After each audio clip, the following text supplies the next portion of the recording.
കള്ള ചെയ്താൻ ഇവിടെ വാടാ. എന്താ മാമ? 78 43 കൂട്ടിയാൽ എത്രണ്ട? 8 3 11. പിന്നെ 7 4 11 121 അല്ലേ? ഇതെത്ര? അത് 111. ഇങ്ങനെയാണ് കണക്ക് ചെയ്താൽ 10 രൂപയ്ക്ക് എന്റെ ബാപ്പ കൊണ്ടായി തരൂ. ഇയാളെ മുടിപ്പിക്കാനായിട്ട് കുടിക്കാനല്ലേ?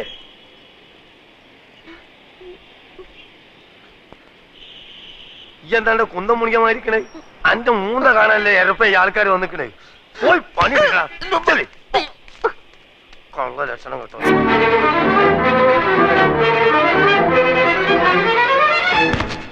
എടാ ദൂരെ എന്റെ എടാ നൂറിലെ എനിക്കറിയാം നീ സ്റ്റേഷനിൽ വന്ന കാണും തിരക്കിനിടപെട്ട് വട്ടം കറക്കിണ്ടാവുന്ന. ഞാനും നിന്നെ പരിധി എവിടെ കാണാൻ? നിന്റെ ഈ മുടിഞ്ഞ കട കണ്ടുപിടിക്കാൻ ഞാൻ എവിടെയൊക്കെ അന്വേഷിച്ച് നീ പാടാ. നിങ്ങൾക്ക് കുടിക്കാൻ എന്ത് ജ്യൂസാ വേണ്ടിയത്? ഗ്രേപ്പ്, പൈനാപ്പിൾ, ഓറഞ്ച്, മാംഗോ, സാത്തുകുടി? ഇനി എനിക്ക് എന്തിനാടാ ജ്യൂസ്? നിന്നെ കണ്ടപ്പോ തന്നെ എല്ലാ ജ്യൂസും ഒരുമിച്ച് കുടിച്ച പോലെ ആയില്ലേ? എവിടെ നിന്റെ അർത്ഥ കൈക്ക് ഉപ്പ് തേക്കാത്ത മാമ? നിന്റെ കട കൊള്ളാല്ല. നിന്റെ മാമ തട്ടിപ്പോയാല് പിന്നെ ഈ കട നിനക്കായിരിക്കും അല്ലേ? ധാരണ്ട് ഞമ്മക്ക് അറിഞ്ഞൂടാ. നൂറിലെ നിനക്ക് എന്നെ മനസ്സിലായില്ലേ? എടാ ഒരു ബെഞ്ചിലിരുന്ന് പഠിച്ച് ഒരു പാത്രത്തിലുണ്ട് ഒരു സിനിമ 3-4 പ്രാവശ്യം ഒരുമിച്ച് കണ്ടടാ. നൂറെ നിനക്ക് എന്നെ നിനക്ക് എന്നെ മനസ്സിലായില്ലടാ. കാള് തെറ്റി. പടച്ചോടാണ് മാമ. ഞമ്മക്ക് ഈ ചെയ്താൻ അറിഞ്ഞൂടാ. അറിഞ്ഞുകൂടാത്തവനാണെങ്കിൽ എങ്ങനെയാണ് അർത്ഥം ഇപ്പൊ കേട്ടാളെ എന്റെ മാമ നാട്ടുകാർ പറഞ്ഞു കൊടുത്തായിരിക്കും. അതെ ഒന്ന് വന്നാട്ടെ വരീ. നൂറെ അതെ ഈ ചെക്കന്റെ പേര് 100 എന്നാണ് എനിക്കാരെ പറഞ്ഞത്. അതാരെങ്കിലും പറഞ്ഞു തരണോ? ഇമാതിരി മുമ്പിലായക്കാരെ ഞാൻ ദിവസേന കാണുന്നുണ്ട്. ഞാൻ അങ്ങനത്തെ ആളൊന്നുമല്ല. ഇതൊക്കെ ചോദിക്കാൻ നിങ്ങളാരാ? നിന്റെ പേര് എനിക്ക് ആരും പറഞ്ഞു തന്നീല്ലേ? നിങ്ങളുടെ പേര് പറഞ്ഞിട്ട് എനിക്ക് എന്ത് കാര്യം? കാര്യം തന്നെ എനിക്ക് പറയുമ്പോ കേക്കാ. നീ ഇപ്പൊ പറഞ്ഞില്ലേ അർത്ഥമായിക്ക് ഇപ്പൊ കേക്കാത്തൊരു മാമനെ പറ്റി? ആ മാമാണ് ഈ മാമ. അയ്യോ മാമ സോറി മാമ, ഞാൻ അങ്ങനെ ഉദ്ദേശിച്ചൊന്നും പറഞ്ഞല്ല. ഞാൻ ചുമ്മാ പറഞ്ഞ നിർത്തണം നമുക്ക്. ഈ എന്താ നമ്മളെ മാമാന്ന് വിളിക്കണേ? എന്റെ ഉമ്മ എന്താ നമ്മളെ പെങ്ങളച്ച? ഇല്ലാത്ത പരിചയം കാട്ടി ഓരോരോ ഹമാറുകൾ വലിഞ്ഞു കയറും കേരളക്കാരെ പറയിപ്പിക്കാൻ. മേലാൽ എന്റെ പൂടിയന്റെ ചുറ്റുവട്ടത്തിൽ എങ്ങനെ കണ്ടാൽ എന്റെ കാൽ അടിച്ചിട്ട് ഞാൻ എൽഷേപ്പാക്കും. ആ പോ പോ ഇങ്ങോട്ട് പോകളെ. ഞമ്മളിപ്പോ വന്നത് മാമാന്റെ അടുത്ത് ഒരു രഹസ്യം പറയാനാണ്. ഏത് ലക്ഷാധിപതികൾക്കുണ്ടല്ലോ ഇടയ്ക്ക് പണത്തിനൊരു വലിച്ചല്. മൂപ്പരുടെ അളിയന് പുറം രാജ്യത്ത് നിന്ന് ഒരു ബെൻസ് കാറ് വന്ന് 50 ലക്ഷത്തിന്റെ. നാളെ കാർ എടുക്കണം. നോക്കുമ്പോ 1.25 ലക്ഷത്തിന്റെ കുറവ്. കുടുങ്ങിയ മാർവാടികൾ എത്ര ലക്ഷം വേണമെങ്കിലും കൊടുക്കും. പക്ഷെ അതിന്റെ പലിശയെ അവര് വാങ്ങും. ഈ പലിശ മാമാക്ക് കിട്ടിയ ചില്ലറ കാര്യമാണോ? 10 ദിവസത്തേക്ക് ചോദിക്കുന്ന പലിശ തരും. ഹലോ അപ്പു സാറേ, ഒന്ന് കേറിയിട്ട് പോയിക്കൂടെ? സമയമില്ല നൂറെ, മാർവാടികൾ കാത്തു നിൽക്കുകയാണ്. മാമ വിടല്ലേ മാമ, മുറുക്കി പിടിച്ചോ, കേറി വരാൻ പറ. ആ വരി ഒന്നുമില്ലേ, നമ്മള് നാട്ടുകാരല്ലേ? ഇല്ല സമയമില്ല, അതുകൊണ്ടാ. മാർവാടിക്ക് നിങ്ങളെ അളിയൻ കത്ത് തന്നിട്ടുണ്ടാ? തന്ന് കണ്ട ഇംഗ്ലീഷിലാണ് എഴുത്ത്. പ്രിയ മാർവാടി കൊടു 1.25 ലക്ഷം അപ്പുക്കുട്ടന്. അല്ല നിങ്ങൾ അളിയൻ എവിടാ പണി? ശരി, ഇന്ന് എവിടാ താമസം? എല്ലാം ആ കാർഡിലുണ്ട്. എന്താ ചോദിക്ക? അല്ല ഒന്നുമില്ല, അതിപ്പം എല്ലാം തുറന്ന് പറഞ്ഞോ മാമ. അത് അപ്പുക്കുട്ട സാറേ, കണ്ട മാർവാടികൾക്ക് കൊടുക്കുന്ന പലിശ നമ്മുടെ മാമക്ക് കൊടുത്തു. അത് അല്ലോട് ഇവിടെ ചായ പറഞ്ഞു കടന്നു പോലെ ഒത്ത് നിങ്ങൾ ചാവിടിക്ക്.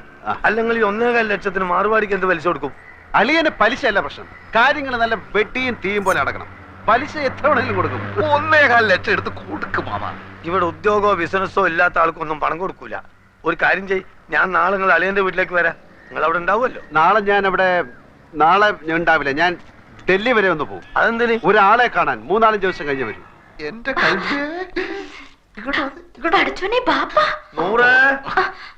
എടാ നൂറേ, എന്താ മാമ?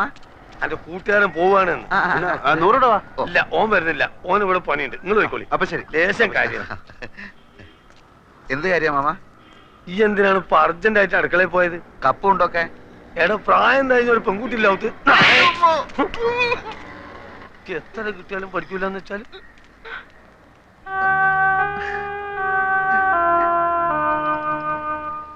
കേസ് ജയിച്ചാൽ അച്ഛന്റെ പെൻഷനും പ്രൊവിഡന്റ് ഫണ്ടും ഒക്കെ കിട്ടുമല്ലോ.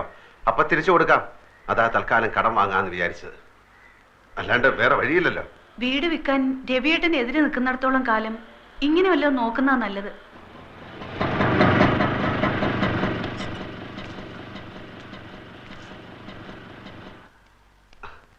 അവരെ കാണുന്നില്ലല്ലോ. 10:30 മണിക്ക് വരാന്ന് പറഞ്ഞ 2 ദിവസം ഞാൻ കുളിക്കുകയോ ഷേവ് ചെയ്യുകയോ ഒക്കെ ചെയ്തു. അതിനെന്താ, ചേട്ടൻ ഇവിടെ കുളിക്കാലോ. ആ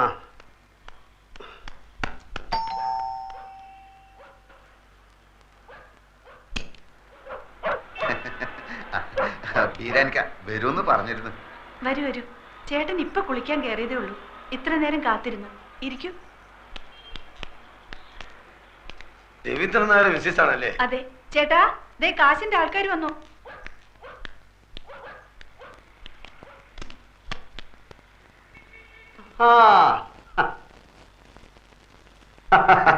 ബീരാനിക്കല്ലേ? ഇതാണ് ആള്. ഞാന് ഷേവ് ചെയ്തോണ്ടിരിക്കുകയായിരുന്നു. അല്ല, നിങ്ങൾ ഷേവ് ചെയ്യുമ്പോ പുരികം പറിക്കല്ലോ. അത് തലയിൽ കൂടെ തൈര് ഇല്ല, ധൃതി തേച്ചപ്പോ എല്ലായിടത്തോടെ ആയിപ്പോയി. ഞാൻ ഓഫീസിൽ പോകാൻ ലേറ്റ് ആയി. നിങ്ങൾ വരുന്നുള്ളത് കൊണ്ട് ഞാൻ ഇപ്പൊ എളുപ്പം ധൃതി തേച്ചപ്പോ ലേറ്റ്. ഇല്ല, നമ്മളെത്ര വേണമെങ്കിലും രാഹുകാലത്തിന് 2.5 മിനിറ്റേ ബാക്കിയുള്ളൂ. ഞാൻ ബീരാനിക്കെ പോലെ ഒരു വലിയ മനുഷ്യന്റെ ആദ്യമായിട്ട് ക്യാഷ് വാങ്ങിക്കാമല്ലോ. അപ്പം നമുക്ക് ലേറ്റ് ആക്കട്ടെ, രാഹുകാലം തെറ്റിക്കാതെ. ഇതിലിപ്പോ തന്നെ ഒപ്പിട്ടേക്ക്. സത്യമുള്ള പൈസ ആയതുകൊണ്ട് പലിശ കുറച്ച് കൂടുന്നേ ഉള്ളൂ. സാരമില്ല, ആവശ്യക്കാരന് ഔചിത്യമില്ലല്ലോ. ഇവിടെ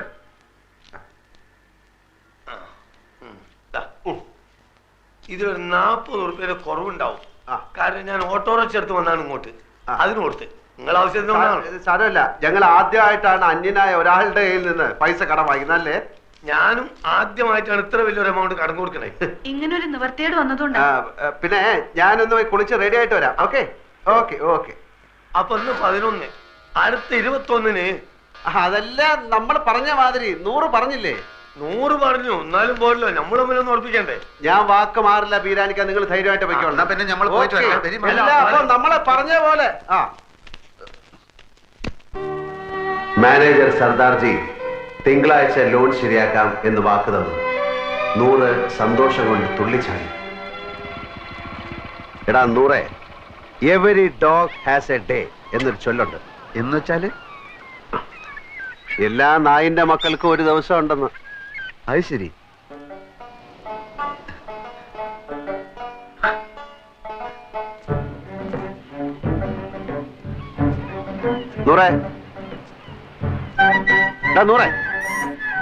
ഉപദ്രവിക്കല്ലേ, ഞമ്മളൊരു കിനാവ് കാണാണ്. പണമില്ലാത്ത ഒരു കിനാവ് കാണാൻ പാടില്ല എന്നാ പറയാ. ഞമ്മളിൽ ഇപ്പൊ പണമുണ്ടല്ലോ, ഞമ്മളും കാണട്ടെ ഒരു കിനാവ്. വലിയ നിധി കിട്ടിയവൻ കാണുന്ന ഒരു കിനാവ്, കിനാവ് കിനാവ്. വലിയ പാദുഷമാര് കാണുന്ന ഒരു കിനാവ്, കിനാവ്. മാനേജർ വന്നിട്ടുണ്ട്. ഞാൻ ചോദിച്ചു, ഇനി പറഞ്ഞ പോലെ ഒന്നല്ല, ആള് ഭയങ്കര ചൂടന, എല്ലാരും ഇട്ട് ചാടിക്കുന്ന കണ്ടു. എടാ അതൊക്കെ ബാങ്കില്ലേ, എന്നോട് വലിയ കാര്യമാണ്. നീ വാ, ഞാൻ കാണിച്ചു തരാം.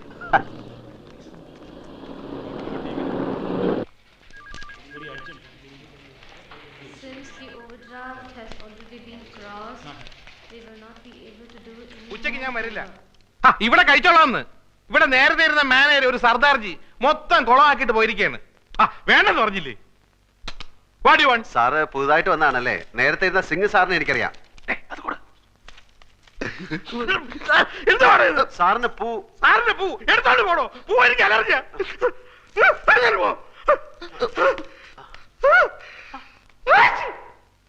സർ, ഞാനൊരു ലോണിന് അപ്ലൈ ചെയ്തിരുന്നു 2 വർഷത്തേക്ക്. ഒരു കടയെടുത്തിട്ട് വരാമെങ്കിൽ ഉടനെ ലോൺ തരാന്ന് പറഞ്ഞു. സിംഗ് മാനേജർ. അയാളല്ലേ പറഞ്ഞത്? ഞാൻ പറഞ്ഞിട്ടല്ലോ, അയാൾ പോയി. ഞാൻ ആർക്കും ലോൺ കൊടുക്കാറില്ല. സാർ അങ്ങനെ പറയരുത്. 1.25 ലക്ഷം ഉറുപ്പിക ഇരട്ടി പലിശക്ക വാങ്ങിയത് ഇവനേതാ? എന്റെ സുഹൃത്താണ്. ഇവൻ ആദ്യം പിടിച്ച് പുറത്താക്കെ. ഇവനെ കണ്ടപ്പോഴേ എനിക്ക് അലർജി അറിയുന്നത്. പിടിച്ച് പുറത്താക്കെ. ഒന്ന് സോപ്പിട്ടിട്ട് വരാം. സർ, സർ, എന്താ തന്റെ പേര്? അപ്പുക്കുട്ടൻ. ആപ്ലിക്കേഷനിൽ ജി അപ്പുക്കുട്ടൻ നായർ ചേരയിലെന്നാണ്. സാറിന്റെ പേരെന്താണ്? ഇയാളുടെ കൂടെ പോയി തന്റെ ആപ്ലിക്കേഷൻ തിരിച്ചു മേടിച്ചോണ്ട് പോയിക്കോളൂ. സാർ, ഞാനൊരു മലയാളിയാണ് സാർ. അതുകൊണ്ട് തന്നെ തരില്ലെന്ന് ഉറപ്പിച്ചത്. മലയാളിയിൽ നിന്ന് കേട്ടാ എനിക്ക് അലർജിയാ. സാർ, ഞാൻ ആത്മഹത്യ ചെയ്യും സാർ. ലോക ചരിത്രത്തിൽ ഇന്ന് വരെ ബാങ്ക് ലോൺ കിട്ടാത്തതിന്റെ പേരിൽ ഒരാൾ ആത്മഹത്യയായിട്ട് ഞാൻ കേട്ടിട്ടില്ല. ആ കണ്ടിട്ട് താഴത്തോളൂ. Please get out. Sir, please പിടിച്ച് പുറത്താക്കണോ? Sir, please sir. പറയുന്നൊക്കെ രാവിലെ ഞാൻ ഓരോരുത്തമ്മ കെട്ടിയെടുത്തോളൂ. പൂവും കായും അവന്റെ. അയ്യോ, ये है gentleman.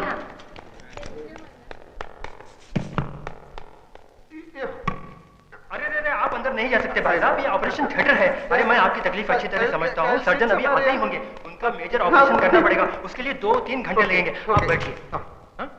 He is very upset. Don't allow him to go out, okay? Yes, doctor. Actually, my Yes, son yes, and my I friend understand. coming You just auto hold rickshaw. on. ये आपका bag है ना? No. इसे अपने पास ही रखिए। No. Emergency surgery എന്ന് പറഞ്ഞ് ഹോസ്പിറ്റലിൽ വന്നപ്പോഴാണ് എനിക്ക് ആളെ മനസ്സിലായത്. ആ അല്പം സീരിയസാ. വേണ്ട വേണ്ട, വർമ്മ സാറിനോട് ഇപ്പൊ പറയണ്ട, ഇവിടെ വരട്ടെ എന്നിട്ടാവാ. ഹസ്ബൻഡ് ഇവിടെ ഉണ്ട്, ഞാൻ കണ്ടില്ല. ആ വെളുപ്പിനുള്ള ഫ്ലൈറ്റിനല്ലേ എല്ലാവരും വരില്ലേ? അതാ നല്ലത്. ആ ഓക്കെ.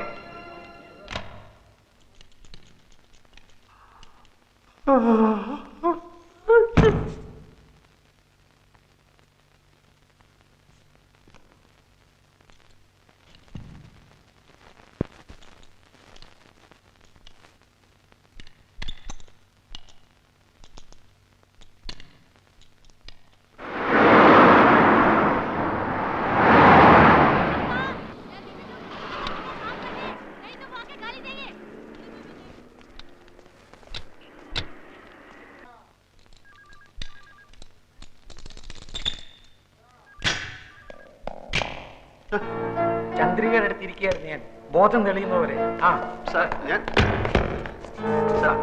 ആക്ച്വലി സർ ഞാൻ ചന്ദ്രികയുടെ വീട്ടിൽ നിന്ന് എല്ലാവരും വന്നിട്ടുണ്ട്. സർ ഞാൻ എല്ലാം തുറന്ന് പറയുന്നുണ്ട്. ഒന്നും പറയണ്ട, കഴിഞ്ഞു, ഒക്കെ കഴിഞ്ഞു. വർമ്മ സാർ ആകെ തകർന്നിരിക്കുക, ഒന്നും പറഞ്ഞവരെ ഞാൻ അവരുടെ അടുത്ത് എന്ത് ചെയ്തു? ഞാൻ പറയുന്നൊന്ന് കേൾക്കണം സാർ. കുഴപ്പമില്ല, എല്ലാം ഞാൻ അവരോട് പറഞ്ഞു കഴിഞ്ഞു. ആൽഫി ഒന്ന് കാണണമെന്ന് പറഞ്ഞിരിക്കുക.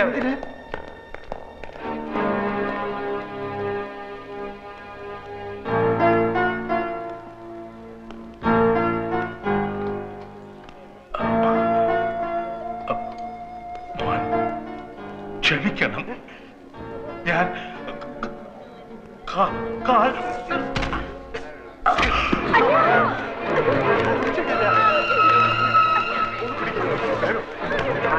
आईसीयू में लेके चलो, ऑक्सीजन देना है.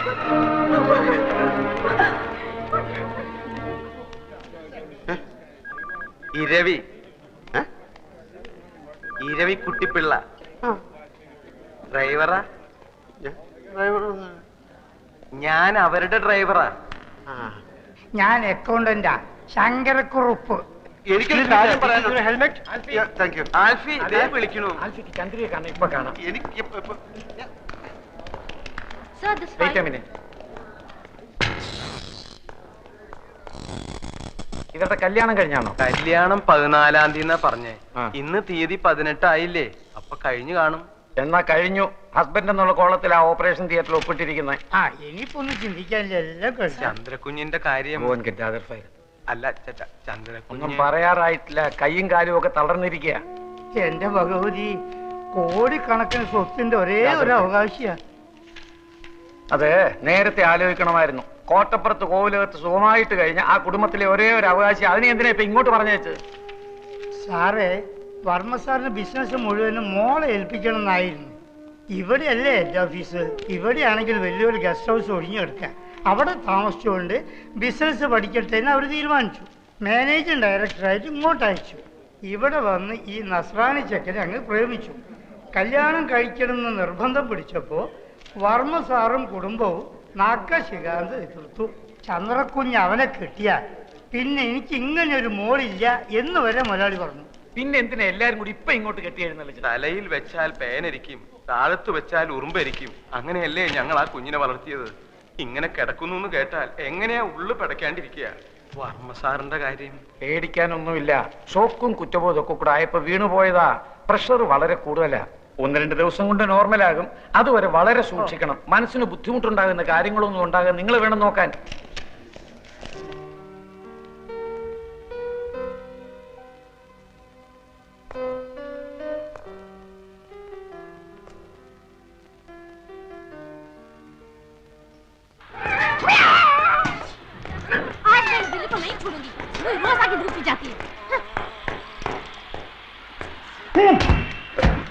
എവിടെയായിരുന്നു ഇന്നലെ രാത്രി മുഴുവൻ? ഇന്നലെ രാത്രി പാതി ചത്തൊരു ശവത്തിനെ നാട്ടുകാരെല്ലാം കൂടെ എന്നെ മടിയോട്ട് വെച്ച് തന്നില്ലേ? അവളെ താങ്ങി പിടിച്ചോണ്ട് ഞാൻ ആശുപത്രിയിലോട്ട് ചെന്നു. അവിടെ കുറെ പണ്ടാരങ്ങൾ എന്നെ പിടിച്ച് വലിച്ച് ആശുപത്രിയിലോട്ട് കയറ്റി. എന്നിട്ട് ഏതാണ്ട് ചവറ് പേപ്പറിലൊക്കെ ഒപ്പിടാൻ പറഞ്ഞു. ആ വെപ്രാളത്തിന് ഞാൻ അവർ പറയുന്നിടത്തൊക്കെ ഒപ്പിട്ടു. അതോടെ ഞാൻ അവളുടെ നായരുമായി. എന്നിട്ട് ഈ പെട്ടി എന്റെ തലയിലോട്ട് വെച്ച് എന്നിട്ട് അവിടെ കുത്തിരിക്കാൻ പറഞ്ഞു. എങ്ങനെയെങ്കിലും ഇതും കൊണ്ട് രക്ഷപ്പെടാന്ന് വിചാരിച്ചപ്പോൾ നിന്റെ മുടിഞ്ഞ മാമ ഒലക്കയുടെ മൂടും അന്വേഷിച്ചിട്ട് കുറെ പോലീസുകാരായിട്ട് അവിടെ കറങ്ങി നടക്കുന്നു. ഇനി അയാളുടെ കണ്ണി പെട്ടിട്ട് പുലിവാലാക്കണ്ടെന്ന് കരുതി നിധി കാക്കുന്ന ഭൂതത്തെ പോലെ ഈ പെട്ടിയും കെട്ടിപ്പിടിച്ചോണ്ട് ഞാൻ അവിടെ ഇരിക്കുക. നേരം വെളുത്തപ്പോ അവളുടെ തന്തയും കുറെ ആൾക്കാർ ഒരു പട പോലെ അലറി വിളിച്ചോണ്ട് ആശുപത്രിയിലോട്ട് വന്നു. ആ തന്ത എന്നെ കണ്ടത് അലച്ചു ചെല്ലി എന്റെ കാലിലോട്ടും പിന്നെ അവിടുത്തെ തലയും കുത്തി താഴോട്ടും. വെട്ടിയിട്ടവൾ ഒരു സൈഡിൽ പെണ്ണും അവസാനത്തെ വലി വലിച്ചോണ്ട് തന്ത അപ്പുറത്തും. ആ തക്കത്ത് ഞാൻ പെട്ടി എടുത്തോണ്ടെങ്കിൽ ചാടി. അവൾ ഏതാണ്ട് കോടീശ്വരന്റെ മകളാണെന്ന് പറഞ്ഞ അതിലുണ്ടോ ഇരുത്തി. നീ ആ പെട്ടി തുറന്ന് നോക്കുക. അതിന്റെ അകത്ത് എത്ര രൂപയുണ്ടെന്ന് എനിക്ക് അറിഞ്ഞൂടാ. ചെറുതാണെങ്കിലും വിലയുള്ള പെട്ടിയാ. അകത്ത് കാര്യമായിട്ട് എന്തെങ്കിലും കാണാണ്ടിരിക്കില്ല. നിനക്ക് എന്റെ പേരറിയോ? അപ്പക്കുട്ടൻ നായർ. അത് പണ്ട്. ഇപ്പൊ ആൽഫി. ആൽഫി അതെന്തോ തിന്നുന്ന സാധനത്തിന്റെ പേരല്ലേ? അല്ല, അത് കുൽഫി. അതെ, കുൽഫി. ഇത് ആൽഫി, ആൽഫ്രഡ് ഫെർണാണ്ടസ്. ആ പെണ്ണ് തന്തയായിട്ട് പിണങ്ങിയിട്ട് പ്രേമിച്ച് കെട്ടിയവന്റെ പേര്. അപ്പൊ അവനോട് പോയി? ഈടെ അവനെ ആരും കണ്ടിട്ടില്ല. അതല്ലേ എല്ലാരും കൂടെ എന്നെ പിടിച്ച് അവനാക്കിയത്. എന്നാലും അവനവിടെ പോയി? ഈടെ അവനെ ആരും കണ്ടിട്ടില്ലെന്ന്. ഈ പെണ്ണ് മാത്രമേ കണ്ടിട്ടുള്ളൂ. അവള് കണ്ണും മൂക്കും തളർന്ന് നടക്കുന്നുണ്ട്. വാ തുറന്നൊന്നും മിണ്ടാൻ കഴിയുന്നില്ല.